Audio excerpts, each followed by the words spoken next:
Hello दोस्तों, welcome to my channel. आज कृष्ण जन्माष्टमी के उपलक्ष्य में आप सबसे कृष्ण की कहानी तो सभी सुनाते हैं या यूँ फिर सभी सुनते हैं, लेकिन आज मैं उनके एक भक्त जो सभी जानते हैं बहुत अच्छे से, उनका नाम मीराबाई है, उनके बारे में सुनाना चाहूँगा। मीराबाई एक कृष्ण भक्त थी। बचपन से ही वो कृष्ण के प्रति उनका बहुत बहुत लगाव था। उनकी शादी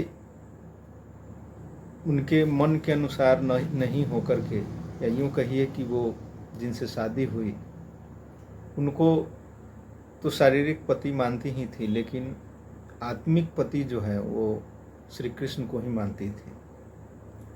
उनके पति भी बहुत ही अच्छे विचार के थे, इसलिए मीराबाई के किसी भी कि कोई भी मीराबाई जो भी क्रिया करती थी वो कभी भी उनके पति उन्होंने नहीं रोका। चाहे वो अपने गुरु को लाती उस महल में, या फिर और भी जो कर्म थे वो करती, कृष्ण के प्रति समर्पित बिल्कुल थी, तो भी जो है उनके पति गुस्सा नहीं करते।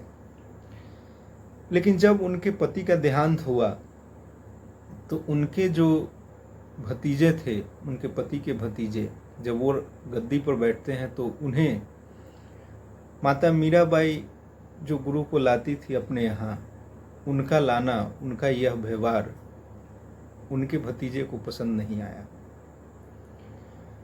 उनके पति कभी भी इस बात को लेकर के माता मीरा से कभी भी शिकायत नहीं किया कि तुम्हारे जो गुरु हैं वो निचली कास्ट के हैं। कभी छुआछूत को नहीं मानते थे। लेकिन जैसे ही उनके पति का देहांत हुआ तो उनके जो भतीजे हैं उन्होंने इस पर रोक लगाना चाहा। एक बार की बात है, जब माता मीरा के गुरु आते हैं महल में, तो उनके जाने के बाद उनके भतीजे जो राजा बने थे, राजा की गद्दी पर बैठे थे, उन्होंने इसका विरोध किया। उन्होंने माता मीरा को बुलाया और कहा कि आप अपने गुरु को इस महल में नहीं ला सकती, क्योंकि आपके गुरु के आने से ये महल जो है दूषित हो जाता है। क्योंकि उनके गुरु निचले कास्ट के थे और उनका जो भतीजा था वो अज्ञान था, इसलिए वो नहीं जानता था कि गुरु का ना कोई कास्ट होता है और ना ही कोई उनका एक समाज होता है। वो तो बस इतना ही है कि वो ईश्वर के प्रति समर्पित होते हैं और ईश्वर ही उनमें वास करते हैं। इसलिए उनका भले ही शरीर का जन्म जिस भी कुल में हुआ हो, जिस भी जाति में हुई हो, लेकिन जब गुरु उस ईश्वर को धारण कर लेता है तब उसकी कास्ट की कोई बात नहीं की जाती है। माता मीरा ये सब जानती थी कि गुरु का कोई कास्ट नहीं होता है, लेकिन ये समाज हमेशा जो है हर महापुरुष को, या यूं कहिए कि ईश्वर को भी एक बंधन में बांध कर रख देना चाहता है, और चाहता है कि जैसे वो चाहे वैसे गुरु को, ईश्वर को नचाए। खैर, लौटते हैं कहानी पर। तो जब माता मीरा, जब उनके भतीजे इस बात का विरोध करते हैं कि आपके गुरु अब इस महल में नहीं आएंगे, तो इतना सुनते ही माता मीराबाई एक थप्पड़ जोर से मारती है उसे। माता मीरा कभी भी अपने पूरे जीवन काल में कभी भी किसी पर हिंसा, या यूँ कहिए कि कभी भी इतना गुस्सा नहीं की जितना गुस्सा उनको उस समय आया जब उनका भतीजा था। उनका भतीजा उनके गुरु के बारे में अपशब्द कहा और वो बोली कि जहाँ मेरे गुरु का इज्जत नहीं है मैं वहाँ नहीं रह सकती। मैं इसी समय, इसी क्षण ये महल छोड़ के जा रही हूँ। और वो उसी समय महल छोड़ के चली आई। महल वो छोड़कर मथुरा आई। मथुरा में संतों के संग, साधुओं के संग खूब वो भजन करती, भजन सुनती। ऐसे ही एक मथुरा का भी कहानी है। जब वो एक आश्रम में जाती हैं तो गुरु के शिष्य उनको उस आश्रम में प्रवेश करने से रोक देता है। माता मीरा पूछती है कि क्या बात है, आप मुझे क्यों रोक रहे हैं? आश्रम तो सभी के लिए होता है, कोई भी आ जा सकता है। तो वो शिष्य कहता है कि इस आश्रम में महिलाओं का आना वर्जित है, महिलाएं इस आश्रम में प्रवेश नहीं कर सकती। वो पूछती हैं कि किसने कहा है? तो वो शिष्य बताता है कि मेरे गुरु का आदेश है कि इस आश्रम में महिलाओं का प्रवेश नहीं होगा। माता मीरा बुलाती है कि बुलाओ अपने गुरु को, कौन है? उनके गुरु आते हैं। वो पूछती है कि आपने ऐसी बात कही है कि इस आश्रम में महिलाओं का प्रवेश नहीं हो सकता। तो गुरु कहते हैं कि हाँ, इस आश्रम में महिलाओं का प्रवेश वर्जित है। लेकिन वो पूछती है कि क्यों? क्या तुम अपने आप को पुरुष मानते हो? इतना सुनते ही वो गुरु सोचता है कि क्या पूछ रही है ये, क्योंकि मैं तो पुरुष हूँ, शारीरिक रूप से मैं तो पुरुष हूँ। फिर माता मीरा जो है एक सवाल पूछती है कि क्या इस दुनिया में कृष्ण से बढ़कर कोई पुरुष हुआ है? या पुरुष जो है तो एक ही है ना, कृष्ण को छोड़ के कोई पुरुष है क्या? ये बात सुनकर वो गुरु जो है सोचने पर मजबूर हो जाता है। गुरु सोचता है, उसे बहुत इस बात से धक्का लगता है, समझ में आता है कि मैं क्या सोच रहा था, कि पुरुष तो एक ही है, उस परम पुरुष को छोड़ के और कौन पुरुष हो सकता है। और ऐसा कहते हैं कि वो गुरु जो है माता मीरा के चरणों पर अपना मत्था टेक देता है और क्षमा मांगता है कि मुझे क्षमा कर दीजिए, मैं तो अहंकार बस यही सोचता रहा कि मैं एक पुरुष हूँ, लेकिन आपने मेरे अहंकार को तोड़ दिया। और वो उसी समय माता मीरा को अपना गुरु मान लेता है।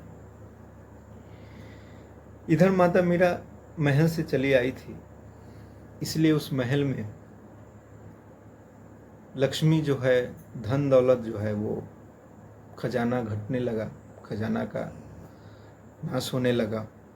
विदेशी आक्रमण जो है, विदेशी आक्रमण का आक्रमण बढ़ने लगा, विदेशियों का अत्याचार बढ़ने लगा। इस चीज़ से काफ़ी चिंतित रहने लगा वो राजा, और काफ़ी सोच विचार करके उसने सभी गुरुओं को बुलाया, जितने भी उनके दरबार में पंडित थे सभी पंडितों को बुलाया और पूछा कि आखिर क्या वजह है कि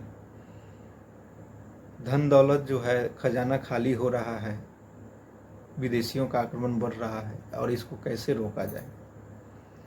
काफ़ी सोच विचार कर वो सभी पंडित इसी निष्कर्ष पे पहुँचे कि लक्ष्मी तो चली गई।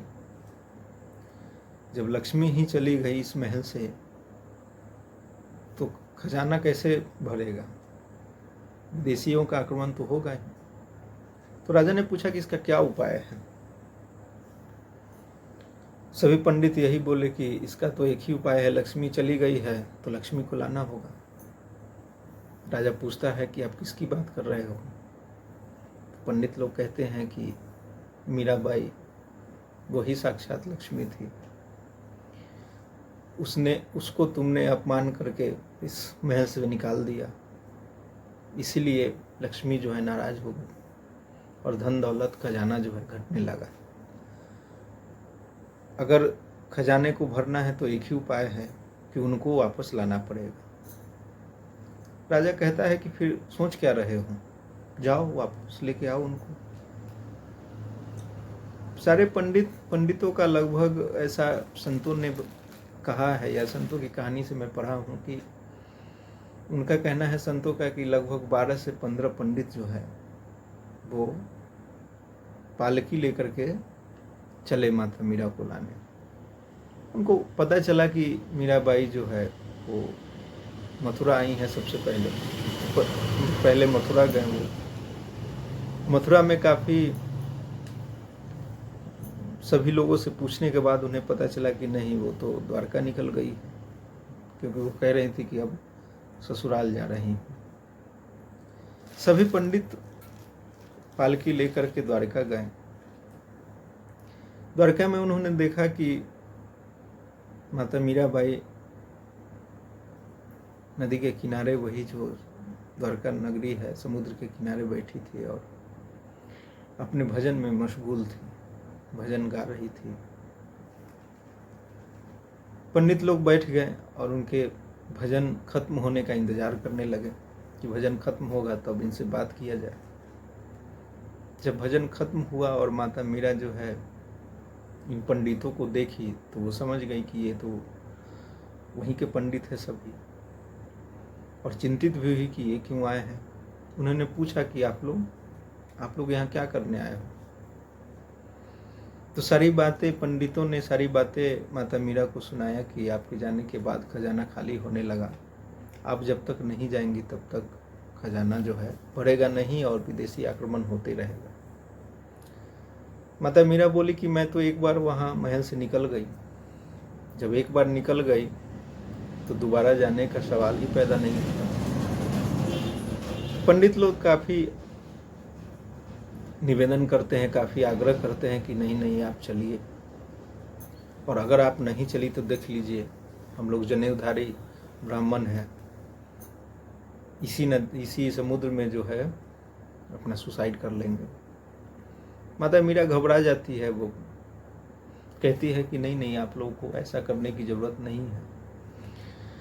मैं अपने पति से कल पूछती हूँ, जो जैसा वो कहेंगे वैसा मैं करूँगी। सुबह का इंतज़ार पंडितों को बहुत बेसब्री से होने लगा। जब सुबह हुआ तो माता मीरा, एक रणछोड़ दास का मंदिर है, 2.5-3 फुट की मूर्ति है, काले पत्थर की बनी हुई है, उसी मंदिर में वो अपना भजन शुरू की। भजन गाते गाते और नाचते नाचते इतना मशगूल होने लगी कि वो दौड़ते दौड़ते उस 3 फुट की मूर्ति की तरफ दौड़ी, और दौड़ते दौड़ते जो है वो 3 फुट की मूर्ति का मुख खुला और वो उसी में, उस मुख में समा गए। पंडित दौड़ते रहे और पंडित दौड़ते दौड़ते उनका साड़ी का निचला भाग जो है पैरों के तरफ का, वो उनके हाथ लगा और वही छोटा सा टुकड़ा जो है वो लेकर के वापस आए और वो उसी 3 फुट की मूर्ति में समा गए। ये मंदिर द्वारका में है, रणछोड़ दास मंदिर। खैर इसके बारे में सच्चे प्रमाण तो नहीं है गूगल पे, लेकिन मैंने एक संत है, दिल्ली में रहते हैं, उनके मुख से ये सुना था। उन्होंने कहा था कि उसी मंदिर में माता मीरा उसी मूर्ति में वो समा गई थी, और इस तरह से माता मीरा जो शरीर सशरीर चली गई। वो आप सभी को ये कहानी कैसी लगी, आप सभी को ये माता मीरा की प्रेरणादायी कहानी कैसी लगी, कमेंट कर बताइए। मेरे चैनल को सब्सक्राइब कर ले और बेल आइकन को प्रेस कर दे, ताकि जब भी ऐसी कहानियाँ जो महापुरुषों के बारे में हो, चाहे किसी भक्त के बारे में, जब भी ये कहानी इस चैनल पे पोस्ट होगी तो आप सभी को उसका नोटिफिकेशन मिल जाएगा। तो मिलते हैं ऐसे ही कहानियों के साथ। तब तक के लिए धन्यवाद। बाय बाय, नमस्कार दोस्तों।